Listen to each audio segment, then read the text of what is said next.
Hello friends, ମୋ ନାଁ ହେଉଛି ପବିତ୍ର। ଆଜି ମୁଁ ମୋ ନିଜର ଅଙ୍ଗଲିପା କାହାଣୀ କହୁଛି। ଏଇଟା ସମ୍ପୂର୍ଣ୍ଣ ସତ ଘଟଣା ଅଟେ, ଜମାରୁ ମିଛ ନୁହେଁ। ଆପଣମାନେ ଶୁଣିଲେ ନିଶ୍ଚୟ ଜାଣିପାରିବେ। ତ ଡେରି କ'ଣ ପାଇଁ, ଚାଲନ୍ତୁ କାହାଣୀକୁ ଶୁଣିବା ଆଉ ଭରପୁର ମଜା ନେବା। ମୁଁ ସେତେବେଳେ ନବମରେ ପଢ଼ୁଥାଏ। ବଡ଼ ଭାଇର ବାହାଘର ହୋଇଗଲା, ହେଲେ ମୋର ସେତେବେଳେ ଶାରୀରିକ ସମ୍ପର୍କ ବିଷୟରେ ସେମିତି କିଛି ଧାରଣା ନଥିଲା। ସମ୍ପର୍କ ଗୋଟେ ପାପ କାମ, ଖରାପ ଅପରାଧ ବୋଲି ମୁଁ ଭାବୁଥାଏ। ସେ ଯାହା ହେଉ, ଭାଉଜ ଆସିଲେ। ବହୁତ ସୁନ୍ଦରୀ, ଗୋରା ଦେହ, ଭରା ଯୌବନ, ସତେ ଯେମିତି ଗୋଟେ ଆଇଟମ୍ ବମ୍। ନାଁଟି ତାଙ୍କର ରୀନା। ମୁଁ ତାଙ୍କୁ କେବେ ଖରାପ ଦୃଷ୍ଟିରେ ଦେଖୁନଥିଲି, କିନ୍ତୁ ଦିନକୁ ଦିନ ଭାଉଜଙ୍କର କାର୍ଯ୍ୟକଳାପ ମୋର ଚିନ୍ତାଧାରାକୁ ପୁରା ବଦଳାଇ ଦେଲା। ସେ ଯେଉଁ ଢଙ୍ଗରେ ଶାଢ଼ୀ ପିନ୍ଧୁଥିଲେ, ତାଙ୍କ ଚାଲିଚଳନ ଏସବୁ ମୋ ମନରେ ଟିକେ ଅଲଗା ଧାରଣା ଆଣିଲା। ସେ ଏଭଳି ଭାବରେ କପଡ଼ା ପିନ୍ଧୁଥିଲେ ଯେଉଁଟାକି ତାଙ୍କର ବାହାରୁ ସ୍ପଷ୍ଟ ଭାବରେ ଦେଖାଯାଉଥାଏ, ତାହା ମୋର ନଜରରେ ଆସୁଥାଏ। ଆଉ ବେଳେବେଳେ ସେ ତାଙ୍କ କପଡ଼ାର ଧାର ତାଙ୍କ ଛାତି କପଡ଼ାକୁ ବାହାରକୁ ବାହାରିକି ଦେଖାଯାଉଥାଏ। ତାହା ଦେଖି ମୁଁ ଧୀରେ ଧୀରେ ତାଙ୍କ ପ୍ରତି ତଥା ଖରାପ ସମ୍ପର୍କ ପ୍ରତି ଆକୃଷ୍ଟ ହେବାକୁ ଲାଗିଲି। ଆଉ ଘର ଓଳେଇଲା ବେଳେ, ତଳେ ନଇଁଲା ବେଳେ ତାଙ୍କ କପଡ଼ା ଭିତରେ ତାଙ୍କର ଦୁଇଟି ଛାତି ମଝି ଫାଙ୍କ ଦେଖାଯାଉଥାଏ। କି ଦୃଶ୍ୟ! ମସ୍ତ ଗୋରା ଗୋରା ଦୁଇଟା ହୋଇଛି। ଏସବୁ ଦେଖି ମୁଁ କି ସମ୍ଭାଳେ। ମୋର ସେଇ 7 ଇଞ୍ଚିଆ ବାଡ଼ି ପୁରା ଠିଆ। ୟା ଭିତରେ ମୋର ଜଣେ ସାଙ୍ଗ ମୋତେ ହଲେଇବା ଶିଖେଇ ଦେଇଥିଲା। ମୁଁ ଆଉ କିଛି ବାଟ ନ ପାଇ ରୁମ୍କୁ ଯାଇ ଭାଉଜଙ୍କର କଥା ଭାବି ମୁଁ ମୋର ହଲେଇ ଦେଇ ମୋର ବାଡ଼ିକୁ ଶାନ୍ତ କରାଏ। ମନେ ମନେ ଭାବୁଥାଏ କି ତାଙ୍କର ଛାତିକୁ କେମିତି ମନ ପୂରେଇକି ଦେଖିବି, ହେଲେ ମୋତେ ସୁଯୋଗ ମିଳୁନଥାଏ। ସେ ଗାଧୋଇ ସାରି ଓଦା ଲୁଗା ପିନ୍ଧି ଯେତେବେଳେ ବାହାରକୁ ଆସନ୍ତି, ଭାରି ସୁନ୍ଦର ଦିଶନ୍ତି। ଦିନେ ସେ ଉପରବାଲା କପଡ଼ା କିଛି ନ ପିନ୍ଧି ଖାଲି ଶାଢ଼ୀ ଦେହରେ ଗୁଡ଼େଇ ହୋଇ ଛାତ ଉପରକୁ ଲୁଗା ଉଠେଇବାକୁ ଯାଉଥିଲେ। ତାପରେ ଗାଧୁଆ ଘରକୁ ଗାଧୋଇବା ପାଇଁ ଯାଉଥାନ୍ତି। ସେ ସମୟରେ ଘରେ କେହି ନଥିଲେ। ମୁଁ ସେତିକିବେଳେ ବାହାରୁ ଘରକୁ ଆସୁଥିଲି। ତାକୁ ଏଭଳି ଅବସ୍ଥାରେ ଦେଖି ମୁଁ ପୁରା ପାଗଳ ହୋଇଗଲି। ଖାଲି ଶାଢ଼ୀରେ ସେ ଥିଲେ, ଭିତରେ କିଛି ନଥିଲା। ଛାତିର ସାଇଜ୍ ପୁରା ବାରି ହେଉଥିଲା। ସେ ଛାତି ପୁରା ଅମୃତ ଭଣ୍ଡା ଭଳିଆ ଦେଖାଯାଉଥିଲା। ମୋଟା ମୋଟା ଭୁଣ୍ଡି ଦୁଇଟା ପୁରା ପତଳା ଶାଢ଼ୀକୁ ଫୁଟି କରି ବାହାରକୁ ଦିଶୁଥିଲା। ଚାଲିଲା ବେଳେ ତାଙ୍କର ଛାତି ଦୁଇଟା ପୁରା ଓହଲୁଥାଏ। କି ସୁନ୍ଦର ଦୃଶ୍ୟ! କିଏ ଏହି ଦୃଶ୍ୟ ଦେଖିକରି ସମ୍ଭାଳି ରହିପାରିବ, ଆପଣମାନେ କୁହନ୍ତୁ?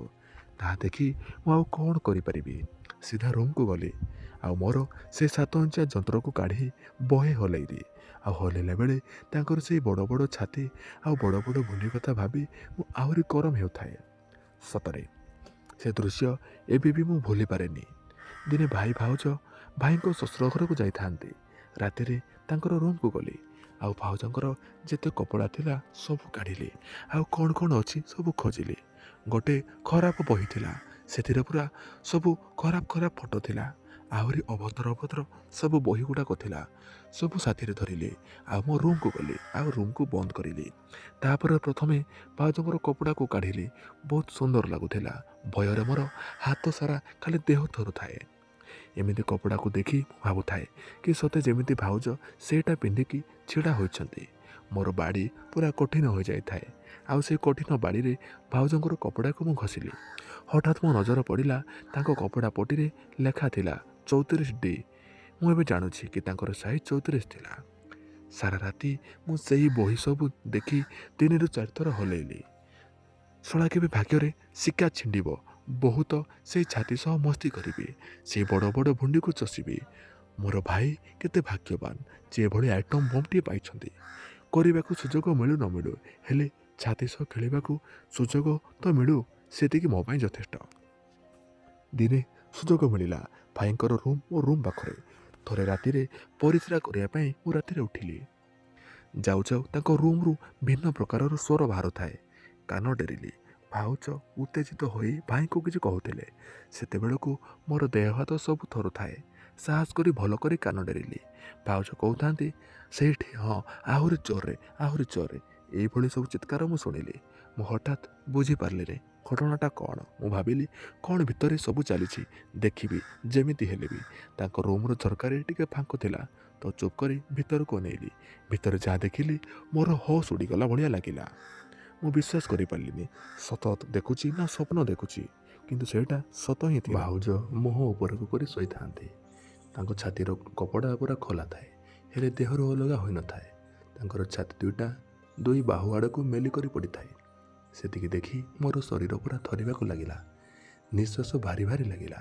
ଚେଷ୍ଟା କଲି ଟିକେ ଧୀରେ ଧୀରେ ନିଶ୍ୱାସ ନେବା ପାଇଁ। ପୁଣି ସାହସ କରି ଭିତରକୁ ଅନେଇଲି। ଏବେ ଭାଇ ତାଙ୍କର ମୁଣ୍ଡ ପାଖରେ ବସିଥାନ୍ତି, ଆଉ ସେଇ ଗୋରା ଛାତି ସହିତ ଖେଳୁଥାନ୍ତି।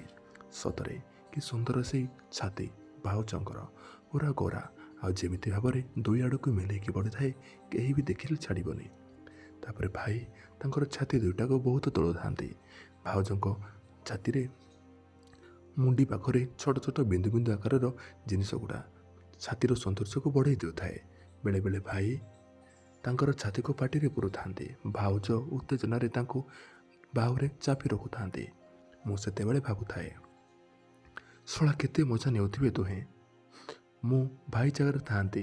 ଭାଉଜ କହୁଥାନ୍ତି, କେତେଥର ଏ କ୍ଷୀରକୁ ପିଉଥିବ, କ'ଣ ମିଳେ ସେଥିରୁ? ଭାଇ ଉତ୍ତର ଦେଲେ, ଆରେ ଏଥିରେ ପରା ଅମୃତ ଅଛି, ନ ପିଇଲେ ଅମୃତ କେଉଁଠୁ ପାଇବି? ଭାଉଜ କହିଲେ, ହଉ ବେଶୀ ଆଉ ଗେହ୍ଲା ହୁଅନି। ତାପରେ ଭାଇ ତାଙ୍କର ମୋଟା ବାଡ଼ିକୁ ଆଣିଲେ, ଆଉ ଭାଉଜଙ୍କର ମୁହଁ ପାଖରେ ରଖିଲେ। ଭାଉଜ କହିଲେ ମୁହଁରେ ପୁରେଇବେନି। ତ ଭାଇ ତାଙ୍କର ଛାତିକୁ ନେଇ ତାଙ୍କର ବାଡ଼ିକୁ ନେଇ ଭାଉଜଙ୍କର ଛାତି ମଝିରେ ରଖି ତାଙ୍କ ବାଡ଼ିକୁ ପୁରେଇଲେ, ଆଉ ଆଗପଛ କଲେ। ଭାଉଜ ସେଥିରେ ବିରକ୍ତି ହେଉଥାନ୍ତି। ଏବେ ସେ ଭାଉଜଙ୍କର ଦେହ ସାରା ଗେଲ କରି ତାଙ୍କୁ ଉତ୍ତେଜିତ କରୁଥାନ୍ତି, ପୁରା ଚାଟୁଥାନ୍ତି।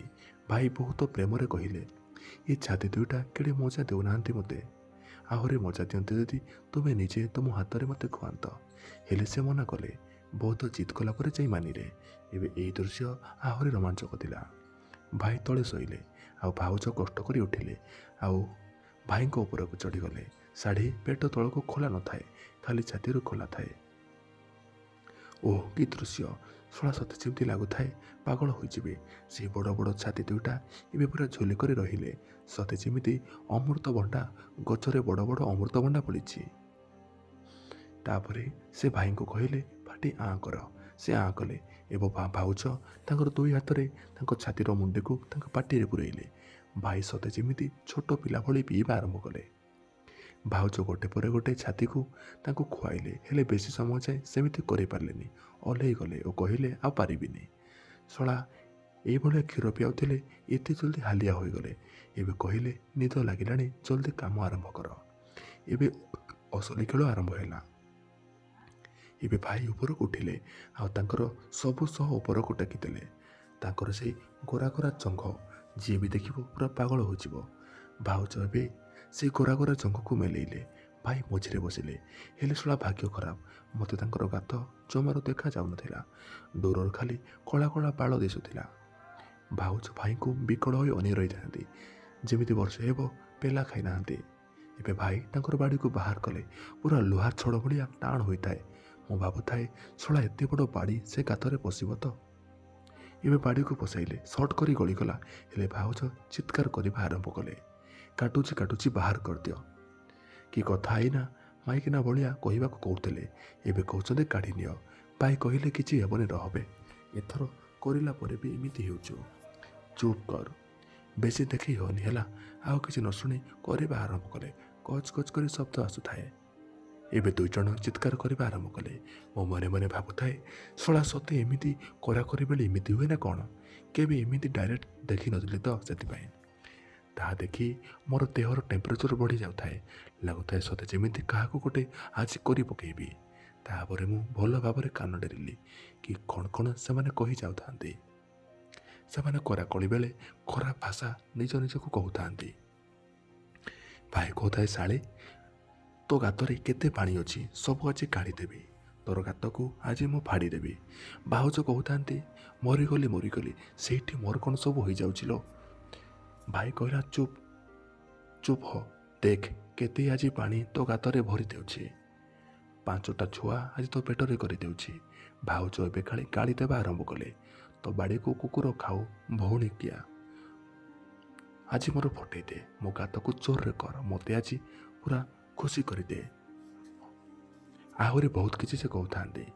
ଭାଉଜ ଦୁଇ ଗୋଡ଼ ମେଲେଇକି ଶୋଇଥାନ୍ତି, ଆଉ ଭାଇ ତା ମଝିରେ ନିଜର ବାଡ଼ିକୁ ପୁରେଇ ଧୁମ୍ କରୁଥାଏ। ବେଳେବେଳେ ଖୁସିରେ ସେ ଭାଉଜଙ୍କୁ ଚାପୁଡ଼ି ପକାଉଥାଏ ଆଉ ବହୁତ ଗେଲ କରୁଥାଏ। ଭାଉଜ ସେତେବେଳେ ତାଙ୍କର ଦୁଇ ଗୋଡ଼କୁ ଯୋଡ଼ି ଭାଇଙ୍କୁ ବାନ୍ଧି ପକାଉଥାଏ ଆଉ କୁଣ୍ଡେଇ ଧରୁଥାଏ।